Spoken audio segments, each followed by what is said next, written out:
Maqasidic Tafsir. Where should I begin when I'm starting at the end? Pursuing the higher aim, learning the meaning of every page. Where should I begin when I'm starting at the end? Assalamu alaikum. Sunnahfollowers presents a new class, the Maqasidic Tafsir, being taught and brought to you by Ustada Layla Nashiba.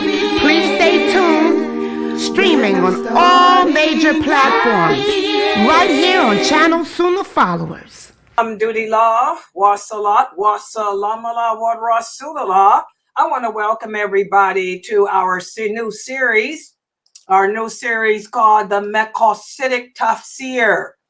The Maqasidic Tafsir. And this has become one of my personal favorite classes to teach. Okay, I really am enjoying teaching this class. I've been wanting to teach it for a while, and alhamdulillah, now I'm able to. And I'm really hoping that the rest of you are benefiting from this series too, because my teachings have always been maqasid. My teachings here as a daya have always been maqasid. That means what? What do I mean by maqasid? Let's see. What is the meaning of that Arabic word? I'm trying to get you guys familiar with that terminology. When I say that my teachings have always been maqasid, what am I saying in English? Anyone?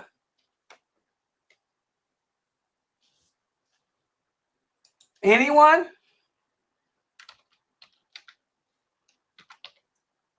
When I say that my teachings are maqasid, what am I saying in English? Who would like to try? I know it's kind of a hard term for many of you. It's a new term. I'm trying to acquaint myself with it too. Come on, who's going to give it a try? We ain't got all night. Hello, get on that mic, Zoom. Oh, okay. MashaAllah, look at Sister Carol. MashaAllah, when I say that my teachings have always been maqasid, yeah, that's what I mean. Good job, Sister Carol. That means that my teachings have always been evidence-based. Okay. It also means what else? What else? Not just evidence-based. What else am I saying? When I say that my teachings are maqasid, it means they're evidence-based. But it's upon the correct understanding from the Prophet Muhammad. No, that's what evidence-based means. Yeah, that's not just evidence-based. What else? Opinion. No, I don't do I deal with opinions? Are my teachings based on opinions, guys? Also, it's based on hadith. Yeah, that's all evidence. That's what evidence means. My teachings are never opinion-based. I don't deal with opinions. If I were dealing with opinions, we would be a madhab. That's what the madhabs are. A madhab is a school of thought. I am not a school of thought. I don't deal with opinion. Okay, when I say that my teachings are maqasid, what I'm saying is my teachings are designed to cause you to reach high in your understanding of this religion. And the way to attain that high understanding is by basing it on the evidence, as Sister Carol said, the evidence provided by the Prophet Muhammad sallallahu alaihi wasallam and his companions So that in turn, that's what this one word means. Y'all see how Arabic is a language unlike English. That one word means all of this. So that in turn, you can take you will have the correct understanding, and in turn be able to implement it or apply it to your life. That's what Maqasid means. All of that. That's a lot of statements in English, isn't it? But that's the Arabic meaning of that word. That's why I tell y'all, Arabic ain't no religion. It's a language, and it ain't nothing like English. It's hard. That's why the Arabs themselves don't even speak the Fusha. The Fusha is hard to understand, man, because one word can mean all of that. So when I tell you that again, what is meant by Maqasid, it means I'm going to aim high.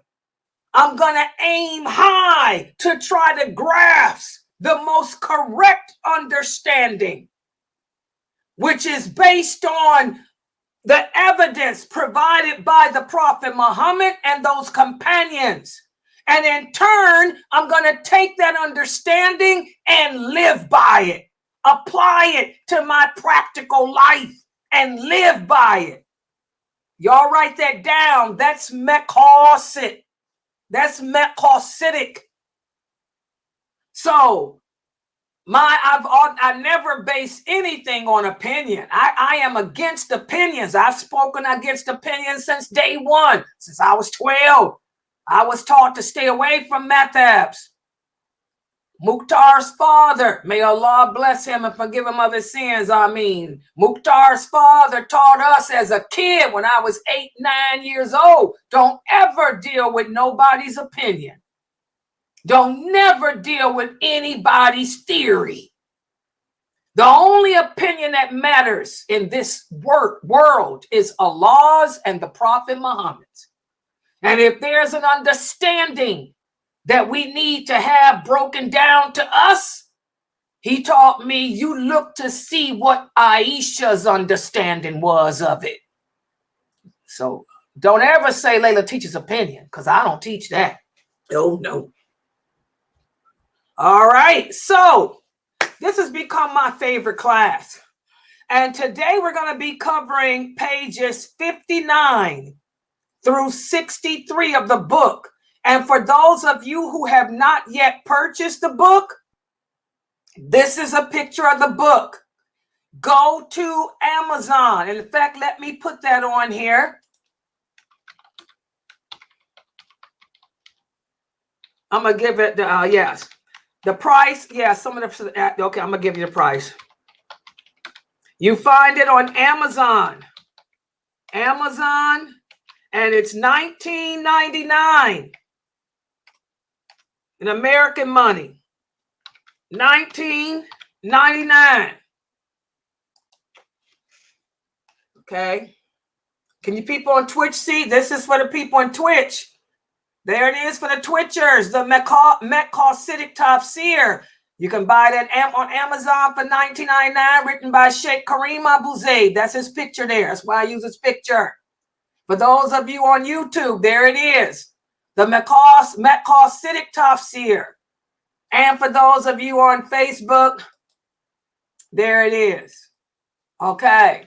$19.99, Sheikh Kareem Abu Zaid's book. If you can get all three, well, he's more than three. He put out a new one. Boy, I can't wait to get to that one. Juz Amna. Oh, God. He put Juz Amna out. Girl, but we got to work our way up to that. You have to learn how to crawl before you walk. And that's why I like how Kareem Abu Zaid writes his books. He writes his books as a trilogy, or he writes them, as a series. Because you have to learn how to crawl before you can walk. Islam was revealed in stages. Islam was not revealed all at once. The Quran was sent down in stages. Allah did not send the book of the Quran down in the month of Ramadan like many people think. No, it was a period of years. Years. Okay? And by the way, the Quran are the words of Allah. It's not the creation of Allah. And we're going to talk about that because a lot of you that are listening to me, you keep typing. I'm seeing what you're typing. The Quran is not the creation of Allah. I can see your religious background. I can see what type of background many of you come from, especially those of you here who are typing that the Quran is the creation of Allah. It's not. The Quran are the words of Allah. It's Allah speaking. Allah speaking to the Prophet Muhammad sallallahu alaihi wasallam, and Allah speaking to us, not directly. And by the way, Allah did not speak directly to the Prophet Muhammad either, sallallahu alaihi wasallam. Allah spoke to the Prophet Muhammad through the angel Jibril. Okay, and that's another class. We're going to cover all of that beginning next week when we complete diluting al-wala wal-bara. We're going to go back to the basics of what it means to believe in Allah. So we'll talk about the Quran and how it's the words of Allah, not its creation. And we'll speak about Allah speaking directly to people. We'll cover all of that in that class. And that book is written by Sheikh Kareem Abu Zaid too. All right. So get a copy of that book too. For those of you who don't have Get to Know Your Lord, when you go to Amazon to buy this, buy that too, because I'll be teaching it in the next couple of weeks. So what we've been speaking about here is how the goal of each and every one of us as Muslims should be paradise. What is my purpose in life? I was created to worship Allah. I was put here on this earth to be tested in my belief in Him. Every day of my life is spent proving to Allah that I do believe in Him and that I put Him before the rest of His creation, including myself, including my children, including my money, my parents. Every day of my life, I'm going to be faced with choices. And I need to understand that every choice comes with a consequence. Some consequences may be good based on the good choices I make. But then other consequences may be bad based on the bad choices I make. So life is a test. Just because we say we believe in Allah does not mean that life is going to be a bowl of cherries for you. The stronger your faith, the stronger your practice, the more severe your trials will be. We understand that. We understand that Allah is the creator of everything, but He doesn't jump in our bodies and make us choose. You have free will. We make our own choices. Allah just knew what our choices would be, but He didn't make you make them. These are the basics that we have to understand, and understanding that will aid us in having a successful life in this world. And the last time we met, we talked about another aid for us in this world are the laws of Allah. We talked about how Allah, not only did He create us and out of His mercy tell us what our purpose is, but He also created laws. And let's take a look at the quiz for the day, because I'm going to give you a quiz based on what we talked about when we met in this class the last time. Remember, I told you guys that we was going to have a, oh, wait a minute, we were. Let me fix this up. That we were going to have a quiz. Let me make sure I got the PowerPoint. It did. Let me make sure the PowerPoint transferred to this computer. Remember, that's what I was checking, guys. Oh, here. I think here it is. It transferred. I was going to say, we're going to be, oh, what is this? Oh, wait a minute. Hold up. Something going on here with this other laptop. Okay, this is the power. Open. Okay, here it is. That's the PowerPoint. Okay, it transferred now. That was weird. Okay, so let's put the PowerPoint up on the screen, because I'm going to give you a quiz. There we go. Remove this. Make it this Zoom room. See, I run the Zoom room too, and this Zoom is getting on my nerves because it gets in my way. Tonight, I'm going to try to figure out a way that I can screen share and this Zoom is not all up in my way, because I can't move nothing because of this big, ugly bar. Okay. Oh, see? See how the Zoom gets in the way? Let me move it down here from the beginning. Okay, now let's try it. Let's hope y'all can just zoom out the way. Okay, everybody can see? Okay, inshallah, I'm going to start off with a quiz. The last time we met for this class, we talked about a Sharia, the laws of Allah. The laws of Allah, known as Sharia law. We talked about how the Arabic word Sharia does not mean kill. Sharia does not mean death. Sharia does not mean war. Sharia does not mean terrorists. Sharia is an Arabic word that means the laws, the commands, the obligations of Islam. So we talked about how when the young brothers come to me and they ask me, dear Sister Layla, how do we implement Sharia law in America when America is not a Muslim country? That's why I tell the brothers to rephrase it. Don't use Arabic. I don't want y'all to use Arabic because you don't know what you're saying. Use English. And now repeat to me.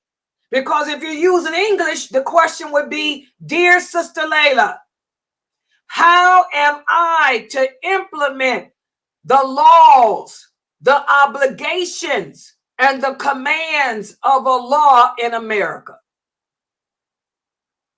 The answer is simple. The same way you implement his laws, his commands, his obligations in France or in Saudi Arabia or on the moon in any other country. That's the meaning of the word Sharia. It doesn't mean punishment. It doesn't mean war. It means laws, commands, obligations.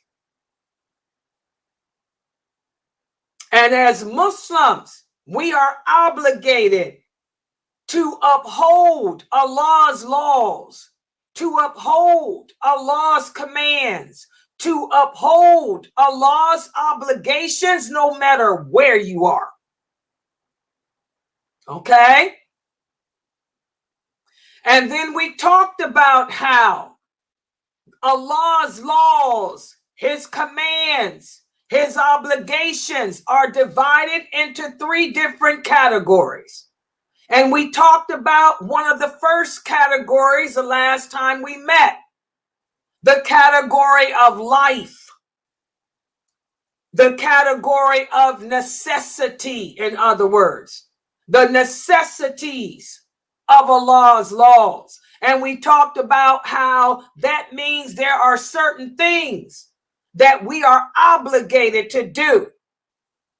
Let's take a look at what I have here as a quiz for you.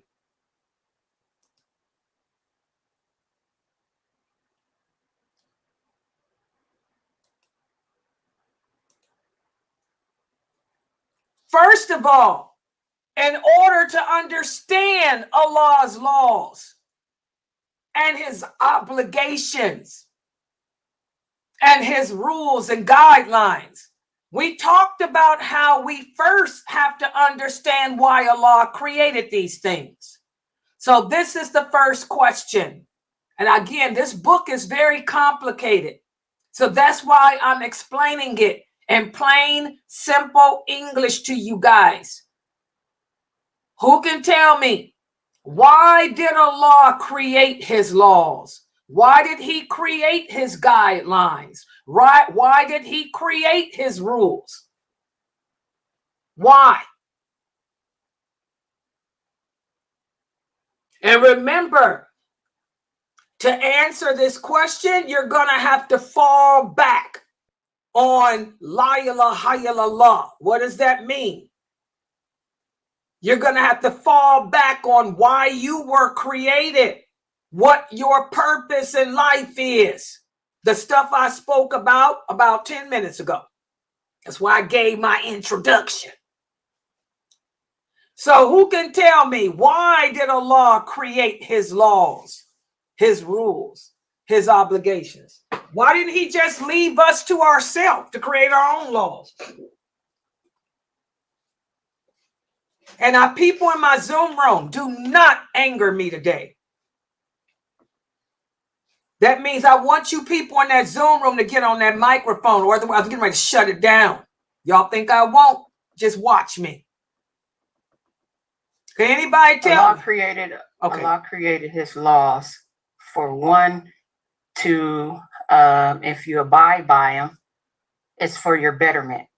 Also, Allah created his laws as a consequence and a protection for us.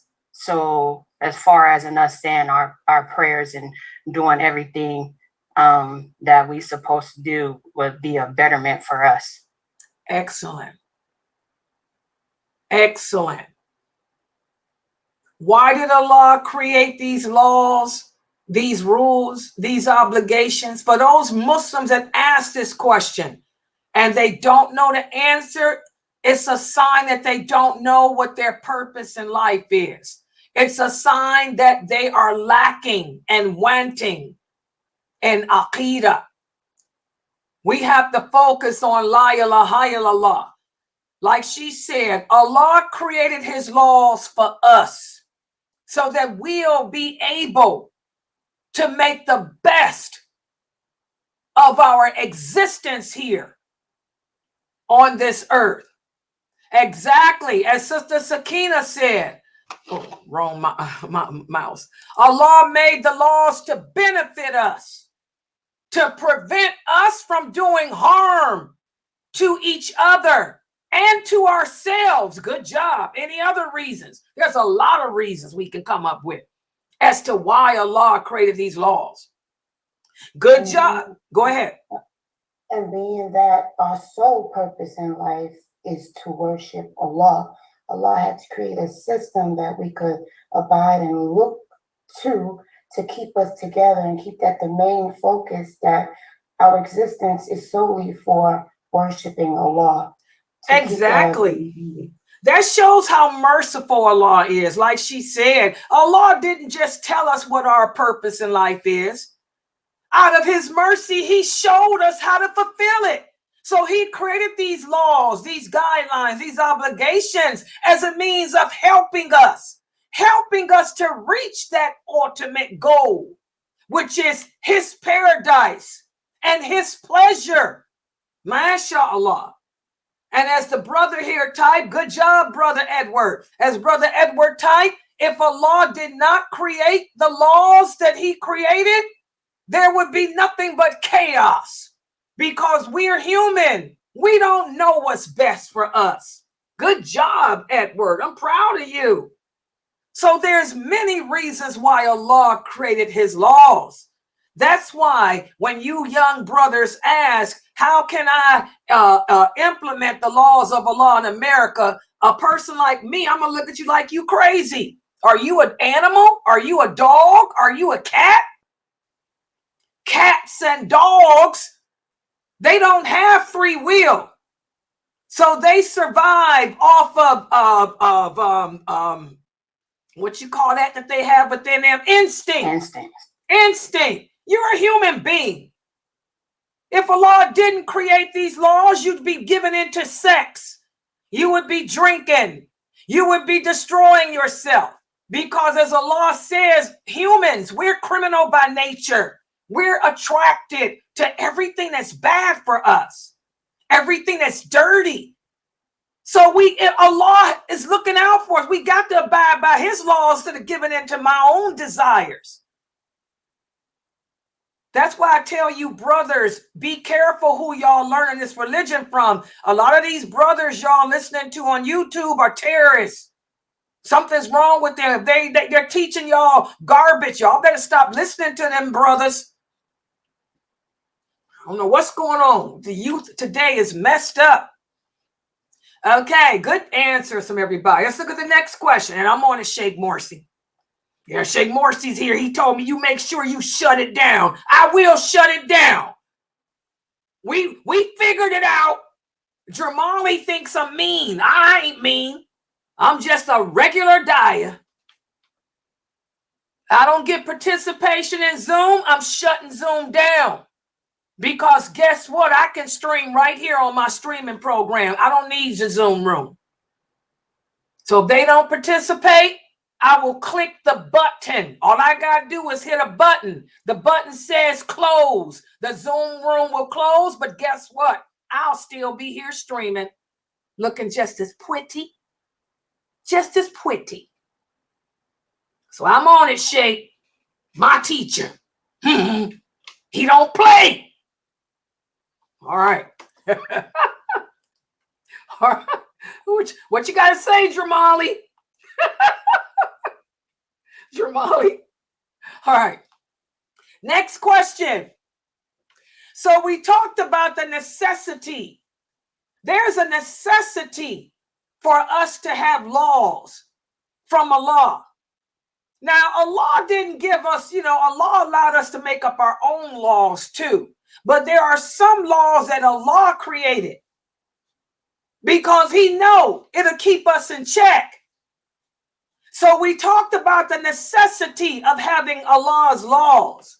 And we talked about why, what those laws are aimed at. So I want you guys to answer which one of these is not correct. The necessities of the laws of Allah are aimed at survival and well-being of mankind in this world. Is that true or false? What do y'all think? The necessity of having the laws of Allah are aimed at our survival. In other words, we need Allah's laws to survive. We need Allah's laws, to do what's right in this world. Is this true or false? What do y'all think? I'll say true. Good job. Allah's laws. Exactly. Allah's laws tell us how to survive. Allah tells us what's good to eat and what's not good to eat. Allah tells us stay away from pork, the flesh of swine. It's an abomination. Allah tells us to stay away from alcohol, stay away from intoxicants, because they're an abomination. They'll destroy us. Allah tells us don't kill yourself. Remember, we talked about that. Don't commit suicide. Don't kill yourself. Never lose hope. Allah tells us don't kill other people. So yes, his laws are aimed at our survival. And his laws are aimed at the well-being of all mankind in this world. Allah tells us don't kill animals out of sport. This is a question that one of the brothers here asked. We got a new brother here who likes to go hunting. And he asked me, he said, Sister Layla, can I go hunting? I said, yeah, you can hunt. He said, for fun. No, we don't go around killing the reindeer. We don't go around hunting for sport. That's one of Allah's laws. Allah tells us that he created the animals to service us. The purpose of the animals is to provide food, clothing, and shelter. If you kill an animal just for fun, you've deprived that animal of its purpose. And that animal is going to testify against you on the day of judgment. It's going to say, oh Allah, he killed me. and prevented me from serving my purpose. That's a wasted life. So yes, the laws of Allah are aimed at our survival and also the well-being of mankind and also others in this world. What about this? Are the laws of Allah the foundation upon which our religion is based? What about this? Is this true or false? The necessity of the laws of Allah are the foundation upon which our religion is based. Can we say that? In other words, are there laws that Allah has based as foundations for us? Yeah, that I would say that's a true statement, because when we look at some of the laws, like thou shalt not kill, thou shalt not commit fornication, respecting your parents, Exactly. Those are the 10 commandments. Good job, Geechee. The 10 commandments. The laws of Allah are the foundations of our religion. Like I told the young brothers who couldn't understand what Sharia means. It means the laws of Allah.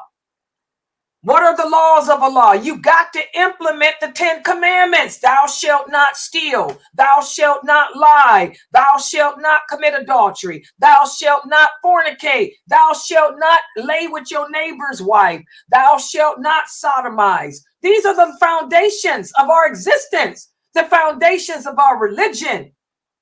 So there's a necessity for the laws of Allah. It doesn't matter where you live. We have to implement the laws of Allah in America. We have to implement the laws of Allah in Canada, in Mexico, in the United Kingdom, in Australia, in Saudi Arabia, no, even on planet Moon, planet Earth, planet Mars, Jupiter.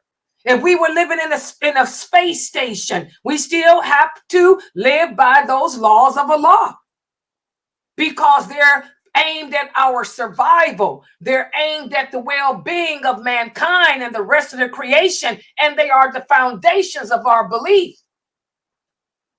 So mashallah, you guys did good with that. What about this? And by the way, this quiz is catching us up to date as to what we covered last week. We also talked about how if we live our lives abiding by the laws of Allah, we find that our religion, the religion of total submission to Allah, becomes preserved. Can I preserve my religion by fulfilling the obligations of Allah? What do y'all think? Abiding by the laws of Allah preserves our religion. So, praying the 5 prayers every day, paying the zakat, wearing hijab, growing my beard, does all this protect the religion of Islam? What do y'all think? it does, because that lessens the chance of you not taking in, but bringing in innovation and allowing innovation to take place. So if you know you got to pray and you know this is what Allah wants for you, you will go by that and you will preserve that by going ahead and obligating that, instead of saying, oh, well, if this tells me I don't need to wear a hijab, then I'm going to sneak that in. So you know the basis and the foundation, you will, go with that fully. Exactly. And also we talked about by fulfilling the obligations, it keeps you in the circle of what? By doing the thing, by praying every day, wearing hijab, saying Bismillah before I eat, Bismillah, that all keeps me in what? In worship and remembrance of Allah? It keeps me in remembrance of Allah. Exactly. It helps me to remember what my purpose in life is. It helps me to understand and reiterates to me why I'm here. I'm here to serve Allah. I'm here to please Allah, not man. I'm not here. I could care less what the people think of me. So yes, fulfilling my obligations does help to preserve Islam, which is submission to Allah. What about this? When we enjoin the good and forbid the evil, does that preserve our religion? Yes, it does preserve our religion, because it's long as we doing what we supposed to do, it shows justice and fairness and everything when we join the good and forbid the evil. So yes, it will preserve our religion. Good job. Yes, it does. And joining the good, we're reminding ourselves and others that Allah is good. His way is better than the way of man. He knows what man knows not. Man can transgress based on their likes, based on his likes, his dislikes. Allah is fair. Allah is just. Allah doesn't make his laws and rules for punishment. He did before Islam. There were a lot of laws that Allah made for the people of the book that came before us as a punishment. But not now. The Quran replaced all of that. The Quran replaced all of that. And Allah let it be known all of his laws are for our betterment, not as punishments. So yes, we can preserve our way of life by enjoining everything that Allah said is good. And that's why I tell you, brothers, be careful using the word haram. When you say that something is haram, you're saying that it is bad, it is dirty. You're going to tell a Muslim that they can't wear braids in their hair, that braids are bad and dirty, it's haram. Who said that? The Prophet Muhammad wore braids. Are you crazy? You're going to tell a Muslim woman that she can't wear colors. You're saying that colors are bad and dirty. Who said that? The Prophet's wives wore every color in the rainbow, including yellow. Okay? You're going to tell Muslim women that they can't wear makeup. Who said that? You're saying makeup is bad and dirty. Who said that? The Prophet's wives wore makeup. It's all in the hadiths. The men wore makeup too, to get technical. So we enjoin everything that Allah said is good. And we forbid everything that he said is evil. Not what your school of thought said is evil. Not what your sheikh said is evil. You're going to tell a Muslim they can't write a book. I am an author. I write books. You're going to tell a Muslim, you're going to destroy a young Muslim's dreams by telling him that he cannot write a novel because it's lying. Who said that? Did Allah say that? Did the Prophet say that? Was that the understanding the companions had? Aisha was one of the best poets of her time. Kanza was a poet. The Arabic people were poets. They wrote many poems. Some based on things that happened. Others based on things they wish would happen. Did the Prophet call it lying? The Prophet allowed it. So how dare you destroy a young person's dreams by telling them that they cannot write a book? Instead of you just saying, I don't know because I'm stupid. Because that's what you are. You're stupid. You were stupid when you gave that answer and destroyed that young person's dreams. Kanza's book of poems is used to this day. And she was one of the companions. And yes, they were love poems too. Some of her poems were love poems. So how dare you destroy the Muslims' dreams today by telling them that writing a novel, a fiction book, is bad and dirty? Allah didn't say that.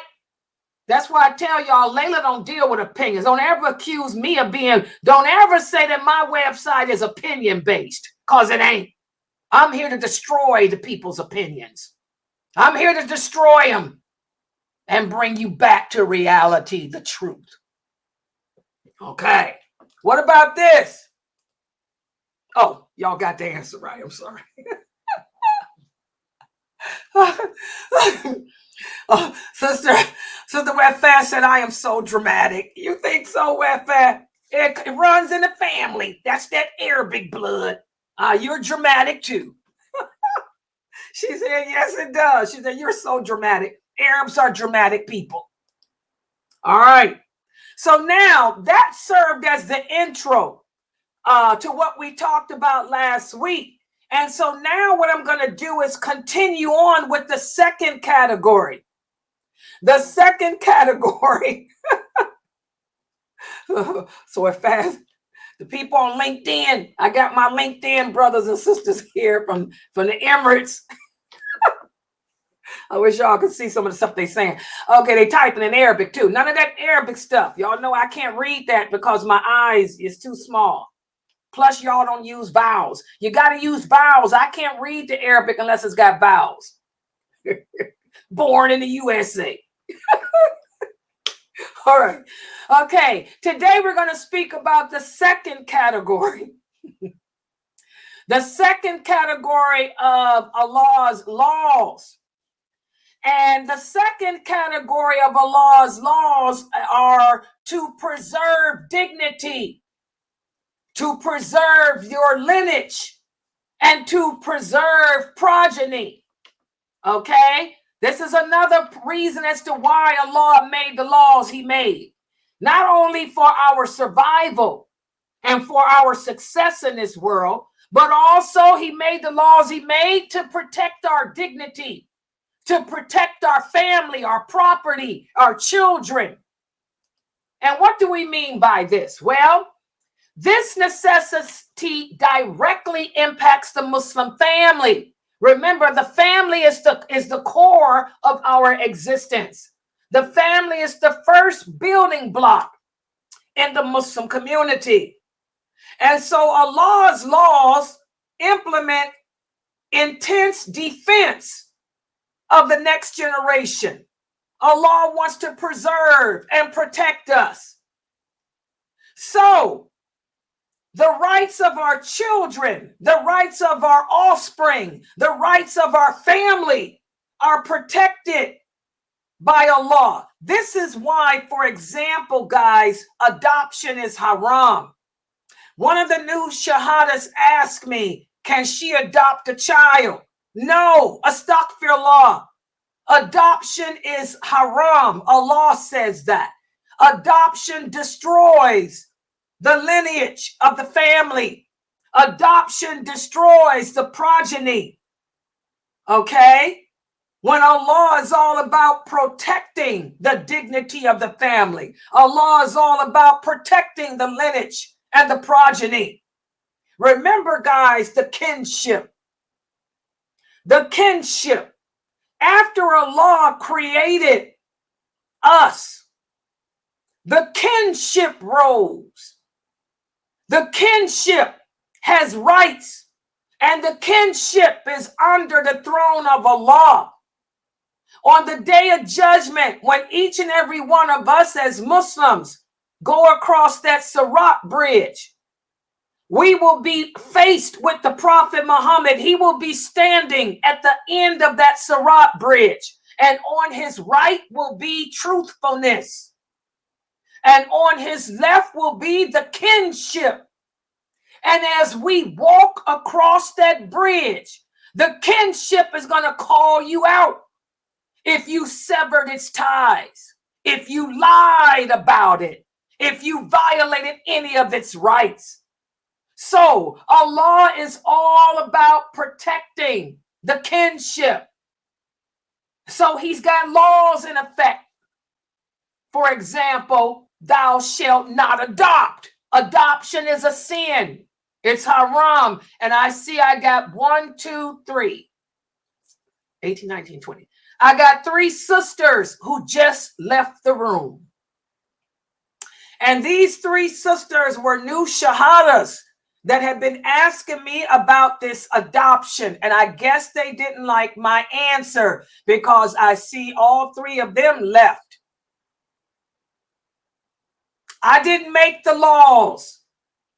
I didn't make the rules. I didn't make the guidelines. Allah did. It's just my job to remind you of them. So Allah made many commandments, to protect the dignity of each and every one of us, to protect our lineage and our progeny, such as adoption. Another example as to how Allah protects the family. It's another one of the 10 commandments. Thou shalt not commit adultery. Thou shalt not fornicate. I want to see how many people get ready to leave out now, because a lot of you Muslims are fornicating. A lot of you Muslims are adulterating. Why does Allah put this as one of the 10 commandments and one as the worst of the major sins? Because fornication, adultery destroys the kinship. It destroys the family. Marriage is the only way that we can maintain accurate ancestry. Okay? It's the only way that we can keep the laws of inheritance together. Children being born out of wedlock, you don't know who their daddy is. And we can't go around imposing kids off on families that they don't belong to. And so many of the early scholars, and when I say early scholars, I'm talking about the companions, because they were the first and the best scholars of all time. Early scholars like Zayd ibn Thabit. Zayd ibn Thabit, he specialized in genealogy, inheritance. Even Abu Bakr. Abu Bakr specialized in genealogy, inheritance, and all that type of stuff.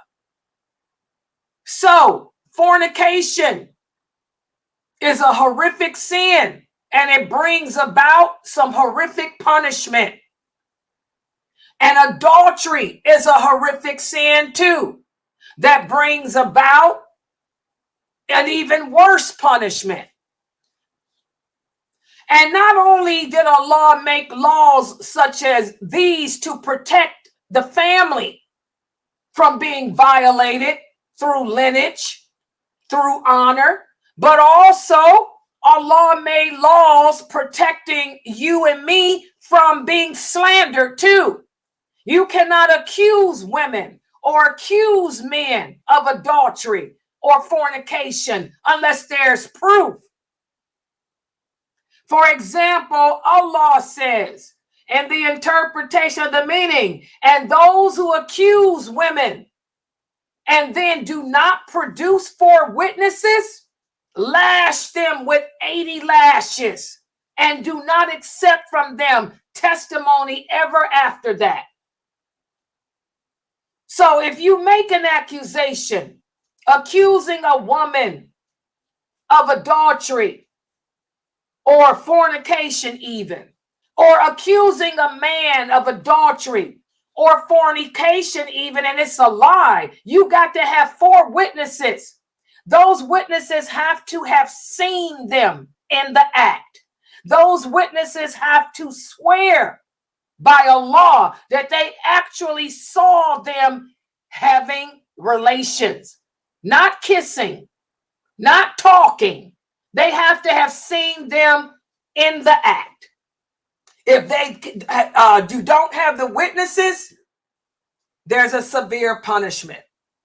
So as Muslims, you see, Allah made these laws to protect us. We can't go around making accusations against people. Okay? Evidence is for the person who claims, and the oath is for the person who denies the charge. So based on this, each allegation must be sustained by proof. Otherwise, the accuser will suffer the punishment. Y'all see that?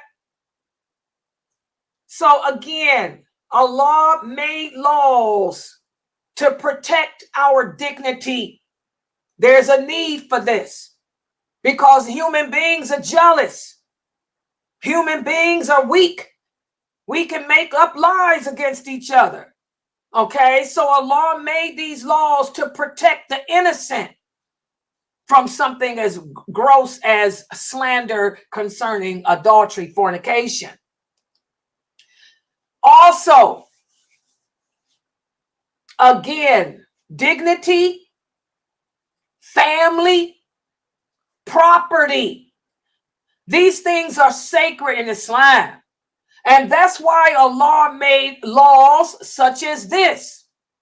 O you who believe, intoxicants in all forms, gambling, arrows for seeking luck or decisions, they are all an abomination of shaitan.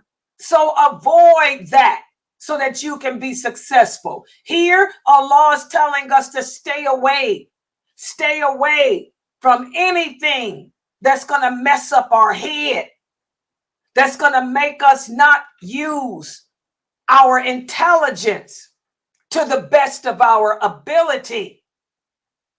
Okay? Why come we can't smoke weed? Why come I can't smoke a cigarette? Why come I can't do drugs? Because it's going to mess up my head. It's going to make me high. I'm not going to be at my best. Islam wants us to protect our mind, to protect our intelligence. Allah hates ignorance. Allah tells us to turn away from the ignorant. A person that's ignorant end up making bad decisions that can end up harming others. So Allah commands us to protect and improve our intelligence. Okay, anything that's going to cause harm to our mind or our ability to think, we have to stay away from it. Does everybody understand that? So now you see there's a necessity because as human beings, we're attracted to drugs. We're attracted to sex. We're attracted to dirty things. So Allah had to create laws. He had to make laws and guidelines to keep us from falling victim to that necessity. Okay? And not only did Allah make laws to protect our intellect, but also Allah knows His creation. He knows that human beings, we are not only people that give in to our desires and our lust, but we're people who can't control our emotions either. We let our jealousy get out of hand. We let our anger get out of hand. So Allah made laws to protect us emotionally too. We have this hadith, whereas the Prophet sallallahu alaihi wasallam told one of the companions, he said, "Did you come to ask me about piety and sinfulness?" The companion said, "Yes." So the Prophet clenched his fist and he struck his chest and he said, "Ask your soul, ask your heart, what is righteousness? Ask your soul, ask your heart, what is sinfulness?" He said, righteousness is what reassures your soul and your heart. Sinfulness is what wavers in your soul. In other words, what your soul desires and what puts tension on your heart, even if people approve of these things. So again, you can see from this hadith, the Prophet Muhammad is telling us, check your emotions. Our emotions lie in our heart. Our sins, the sins are from the soul. The emotions are from the heart. We have to constantly check our soul to make sure that we're not being inclined towards those things that are bad and dirty. And on the other hand, we need to consult with our heart to see if my heart is desiring things that it shouldn't desire, wanting things it shouldn't want. If my heart is being attracted to things it shouldn't be attracted to. So that's what jihad and nafs are. And that's why Islam encourages us to struggle. As Muslims, every day of our lives is spent struggling between our heart and our soul, trying to find the balance so as not to give in to sin and so as not to fall victim to bad emotions like loneliness, like despair. Despair leads to suicide. Loneliness leads to sin. Depression leads to the jinn. When you hit the road of depression, your jinn got you now. Okay? And also, finally, the laws of Allah are aimed at protecting our property. That's why Allah put many laws out. For example, Allah says in the interpretation, the meaning, and eat not another person's property unjustly. Do not rob, steal, deceive, nor give bribery to a ruler. So again, we have to honor the rights of Allah and the rights of people. As we talked about in our previous classes, anyone who claims La ilaha illallah, Muhammadur Rasulullah, their life, their property, their honor is sacred. And with the non-Muslims, we don't go around attacking them either. Their property is sacred too. Their honor is sacred too. Their life is sacred too.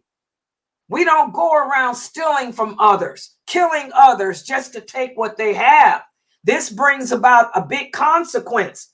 For example, in Islam, if you steal and you're found guilty of stealing, even if it's from a non-Muslim, you're going to lose your hand.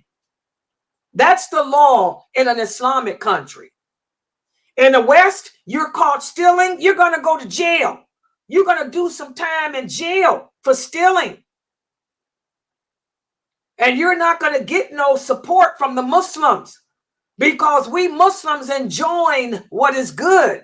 We Muslims forbid what is evil. You had no business stealing that man's car, so you got to do some time in jail, bro.